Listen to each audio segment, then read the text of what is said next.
Sisi lain dari memanasnya pertempuran Rusia dan Ukraina, sekelompok pasukan Ukraina terekam melakukan penjarahan pada sebuah rumah susun di wilayah Kharkiv. Rekamannya ramai beredar di media sosial Telegram pada Sabtu 29 Oktober 2022. Dalam rekaman tersebut tampak sekelompok militan Ukraina itu mengambil sebuah mesin cuci dari salah satu kamar yang berhasil digeledah.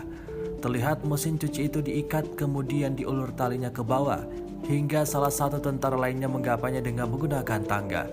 Tidak diketahui apa motif sehingga pasukan Ukraina melakukan penjarahan ini. Video yang menyita perhatian warganet ini kini ramai diperbincangkan di media sosial.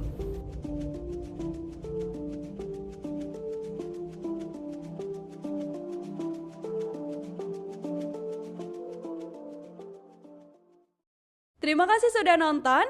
Jangan lupa like, subscribe, dan share ya.